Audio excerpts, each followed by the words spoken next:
అంటే తన ప్రాణంలో, తన ప్రాణానికి ఏదో ఒక బాధ. దీనిని నా భాషలో చెప్పాలంటే, నేను మీకు వివరించి చెప్పాలంటే, ఈ ప్రాణ బాధ అంటే మూగవేదన. దానికి భాష లేదు. మూగోడు మాట్లాడతాడా? అంటాడు. ఆడికి భాష రాదు. ఈ బాధకి కూడా భాష లేదు. ఎవరికి చెప్పుకోలేము. చెప్పుకున్న అర్థం కాదు. చెప్పిన వాళ్ళకి అది గోచరం కాదు, వివరించలేని ఆ మూగ వేదన, ప్రాణానికి ఉన్న మూల్గు. కొంతమంది పడుకొని ఆ బాధని ఎలాగా వ్యక్తపరచాలో తెలియక మూలుగుతుంటారు. నాకు తెలుసు,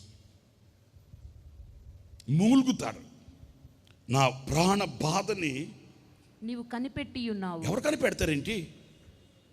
ఎవరు కనిపెడతారండి? నా ముఖం చూస్తారే కానీ నా హృదయాన్ని ఎవరైనా చూస్తారా?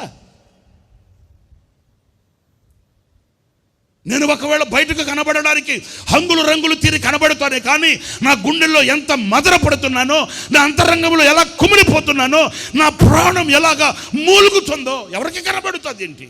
ఎవరికి కనబడదు.